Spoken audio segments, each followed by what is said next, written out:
Ciro Benjamín nació varias veces. Llegó al mundo en Maldonado como mujer el lunes 21 de junio de 1999. Creció en un entorno matriarcal con un padre ausente y fue educado en un colegio cristiano en el que hablar de identidad sexual no era la norma.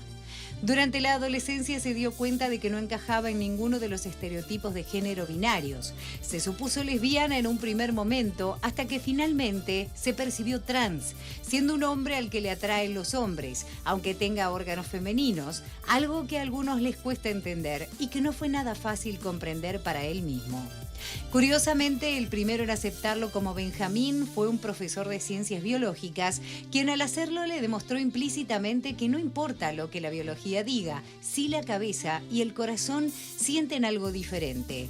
Le llevó años de terapia encontrarse, recorriendo un camino desconocido en el que la idea del suicidio y la esperanza de una vida nueva se le cruzaban a cada momento, en un proceso de transición que incluyó una mastectomía y un cambio de identidad legal que recién llegó cuando cumplió 18. Durante este tiempo encontró la lectura y la escritura una forma de exorcizar el dolor, de ordenarse, de tratar de darle forma a los fragmentos que lo componían y de encontrar un rol desde el cual ser aceptado por una sociedad a la que le cuesta integrar a quienes salen de la norma.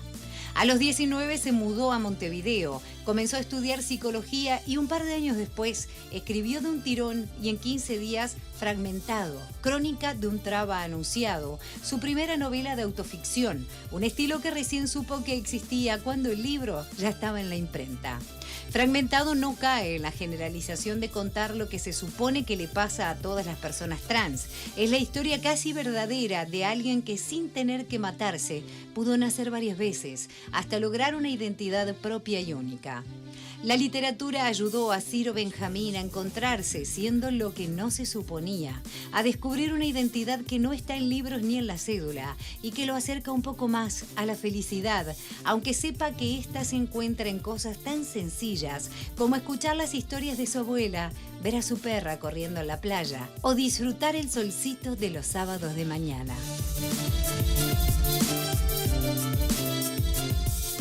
Es un placer recibir a Ciro Benjamín, autor del libro Fragmentado, crónica de un traba anunciado. Bienvenido. Sí. Hemos, en esta presentación, el término identidad sexual se repite varias veces y uno se pregunta si es una identidad o si es un sentir. Yo creo que en los últimos años se ha reducido quizá la identidad a términos de género, pero la identidad no solo está atravesada por el género. La identidad atraviesa quién soy en el sentido más amplio, desde lo que me gusta hacer hasta cómo me nombro, cómo quiero ser percibido y cómo me percibo yo también. Entonces creo que es más amplio que la identidad de género y que el sentir incluso.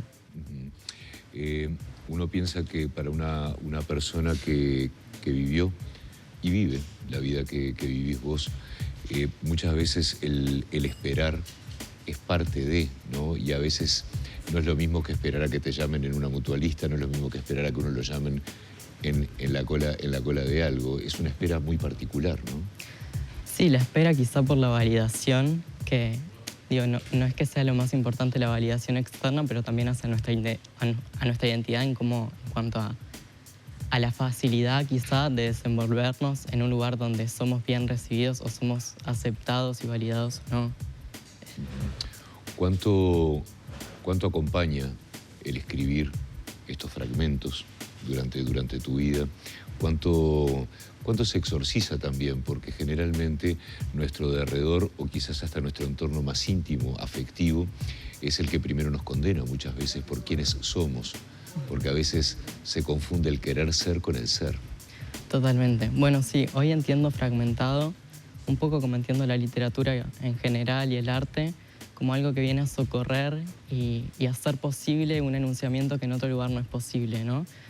Como dice Camila Sosa Villada, mi primer acto de travestirme fue escribir, el mío también. Cuando no están dadas las condiciones en una afuera para poder nombrarse, creo que el arte se presta para eso, para ofrecer las condiciones de posibilidad que son infinitas. Y desde ahí lo identitario creo que tiene mucha relación con la escritura en las posibilidades de creación. Existe un momento de juego en todo este proceso, porque a veces de pronto Uno cuando es chico juega a disfrazarse de Batman, queriendo ser Batman también, ¿verdad? Y a veces uno puede llegar a querer a disfrazarse, en el mejor sentido de la palabra, lo digo, de lo que quiere ser, pero eso es un lapso corto muchas veces, ¿no? Porque a veces pasa que esos eventos se dan en soledad, se dan en privacía, y no siempre uno tiene la posibilidad de poder exteriorizar ese, no en tu caso, ¿verdad? No es tu caso ese personaje, por decirlo de alguna manera. Sí, creo que siempre en un principio es algo muy íntimo, pero porque no tiene tampoco la significación para uno. Yo en un principio no conocía el término trans, entonces no sabía de lo que se trataba, pero sí sabía algo que estaba enunciando con el cuerpo y con ese querer ser otra cosa, que algo estaba denunciando también. Creo que la pregunta es ¿por qué? ¿Por qué querría ser otra cosa? ¿Tenías con quién hablar de esto? En un principio no es que no tuviera contención, digamos, externa, sino que yo mismo no terminaba de entenderlo. Entonces era muy difícil explicarle a una afuera algo que yo no comprendía. Por eso la intimidad de la escritura me permitió primero ordenarme yo, ordenar mi relato, entenderlo y después poder contarlo. Las personas como vos, de alguna manera, revolucionan lo que son los conceptos de sexualidad, ¿verdad? Porque a veces la mismísima ciencia, también, o la academia, entienden que cuando se logra el objetivo, en tu caso, lucir como un varón, ya está todo terminado, ya sos feliz y el camino comienza. Y en realidad, de pronto, no se tienen en cuenta lo que son los vericuetos, lo que son los misterios que puede llegar a tener el corazón y la mente, que nos hacen ser lo que realmente somos y a veces no se comprende. Sí, yo creo que hoy entiendo, bueno, tengo como un conflicto con la palabra transición porque creo que no se pasa de un lado a otro, por lo menos en mi caso no. No hay una finalidad, no es que hoy soy varón, de hecho no espero ser percibido como varón tampoco, porque también es como de lo que estoy escapando, ese binarismo del que escapo, creo que encasillarme como eso sería medio absurdo, pero sí entiendo que hay mucho dolor y mucho atravesamiento. ¿Cuándo comenzaste a escribir? Comencé a escribir de muy chiquito, siempre me gustó, pero nunca era algo que terminaba. Siempre dejaba a medias cuentos que me aburrían, que por alguna razón no podía terminar. Y fue en segundo año de liceo, a los 13 años, cuando por primera vez compartí algo de lo escrito que nunca había hecho, porque siempre era algo para mí, y fue una clase de educación sonora. Esa clase fue en la primera que salió mi nombre, digamos, porque el personaje se llamaba Benjamín, y unos años después fue el nombre que elegí. Entonces ya lo que hablábamos hace un ratito del enunciarse sin saber lo que se está enunciando, porque yo no es que sabía, bueno, soy trans, entonces tengo que elegir un nombre o qué nombre elegiré. No, fue cosas que se fueron desencadenando y después como pude conectarlas. ¿Y cuándo empezaste a ordenar lo que escribías? Porque hay un momento en el que, y esto lo digo a título personal y tú me corregís porque vos sos vos y yo soy yo, ¿no? Pero digo, a veces hay un momento en el que uno siente que de alguna manera tiene que gritar o decir, sobre todo cuando uno contiene ciertas cosas, ¿no? El decir para decir, bueno, esta persona soy yo, estos son mis sentimientos, esto es lo que yo quiero para vivir, porque la vida es una sola y se supone que venimos esencialmente a ser felices y a ser quienes queremos ser. Me imagino que en un momento tuviste que empezar a hilvanar todo esto para llegar a este libro que tenemos aquí en nuestra mesa de trabajo. Sí, también por eso el nombre Fragmentado, porque eran historias que no tenían, parecía que no tenían conexión entre sí, sin embargo era mi propia narrativa, mi propia historia. Algo que nos pasa, que nos sucede mucho a las personas travesti trans, es que parece que tuviéramos que enterrar nuestra infancia. Parece que naciéramos a los 18 años cuando empezamos a hormonarnos, en algunos casos, en otros no. Y este intento de ordenar mi relato que fue fragmentado es como integrar que vengo de la misma infancia y que soy la misma persona y en realidad no murió nadie, no hay ninguna identidad muerta porque soy la misma persona. Y desde ahí fue que comenzó el relato, algo para mí, porque tampoco tenía pensado publicarlo cuando empecé a escribir, que fue en el verano del 2021 empecé, fueron sí unos 10 días que medio de un tirón escribí el 70-80% y después lo abandoné, porque no era algo pensado para mí publicarlo, era algo que me había servido y ya había cumplido como su cometido. Pero en ese transcurso empecé a pensar en lo político hacerlo público, que no quedara en algo mío. También porque en el imaginario colectivo, en las personas travesti trans, no publicamos libros, ni estudiamos psicología o nos invitan a un programa de televisión. Estamos condenadas desde que nacemos a la prostitución y a no vivir más de 35 años. Entonces, en esto de entender mi historia como una historia poco frecuente o privilegiada también, decidí hacer algo con mi suerte. Una vez que el relato ya estaba medio formado, ¿no? Me pude percatar de eso. Y la importancia no solo de hacer visible otras historias, sino saber que hay más posibilidades de lo que supuestamente se espera de uno, ¿no? Del lugar asignado. A veces uno piensa, y me quiero disculpar con la audiencia por la terminología que voy a utilizar, pero es terminología que personas trans han utilizado conmigo libremente, entonces me siento la libertad de también poder usarlas, porque a veces uno piensa en la frustración, ¿no? Porque hablábamos de ese llegar a un momento dado en el que decís, bueno, ya soy lo que quiero ser. Y yo hablando con personas como tú, que lucen como querían lucir, me decían, a nosotros todavía nos dicen los putitos, ¿no? Y sin embargo, nacen mujeres que quieren transformarse en hombres, es decir, hasta dónde las clasificaciones que la sociedad impone, desde la academia o desde lo popular también, siguen afectando a la persona. Bueno, por eso también el ejercicio de la publicación fue como el enunciarse en primera persona, porque yo misma a veces me vi cuestionando mi propia validez por el discurso de una academia que escribe objetivándome, cosificándome y desde afuera, porque en realidad quien sabe del tránsito de las personas trans somos las personas trans. Digo, algo que me daba miedo con esto de la exposición que supone publicar un libro es que se tiende a generalizar.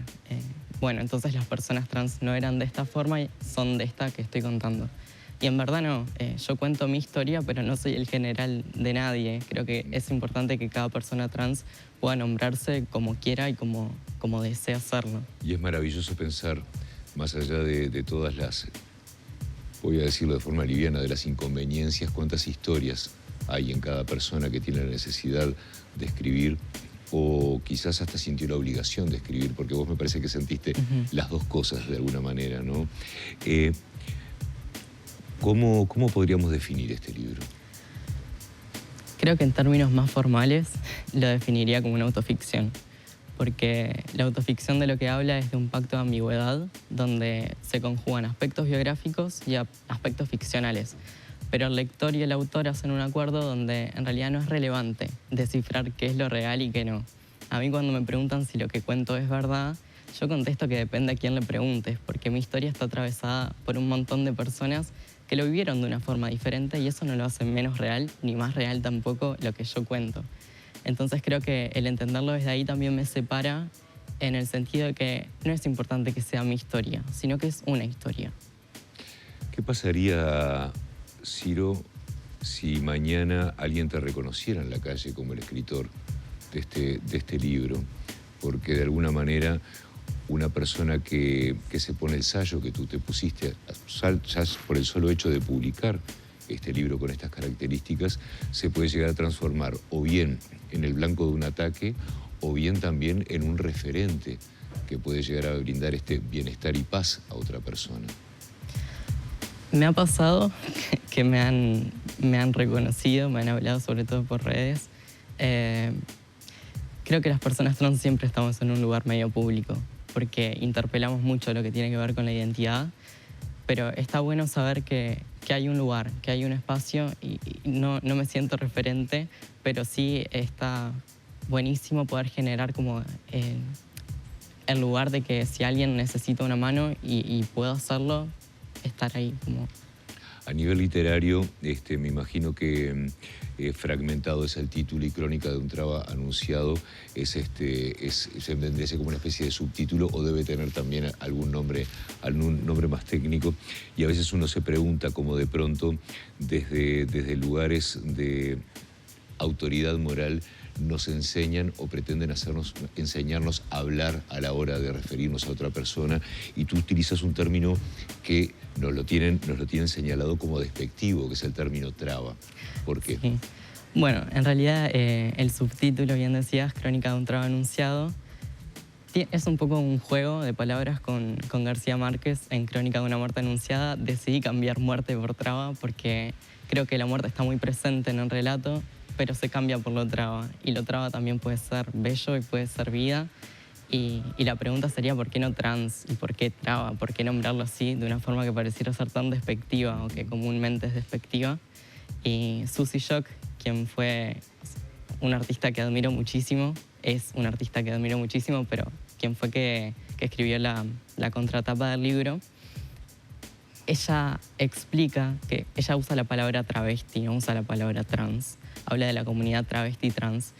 Y lo que dice es que cuando alguien pretende atacarte diciendo traba, en realidad no tiene ninguna connotación negativa. Entonces usarla desde ahí, como bueno, sí, soy traba y no tiene nada de malo. Este libro es para todos, ¿verdad? Totalmente. ¿Dónde me lo compro? Ahora está en cualquier librería de Montevideo y de Uruguay, creo. Me quedaría hablando un ratito más contigo porque es muy interesante esta conversación. Me quedé con ganas de hablar del arte de tapa del libro, que dice mucho también del contenido y de lo que tú querés expresar. Pero por ahora y hasta la próxima, te agradezco mucho esta visita y esta conversación. Muchas gracias. Un placer conversar contigo. Igualmente. Seguimos adelante con La Mañana en Casa, por favor.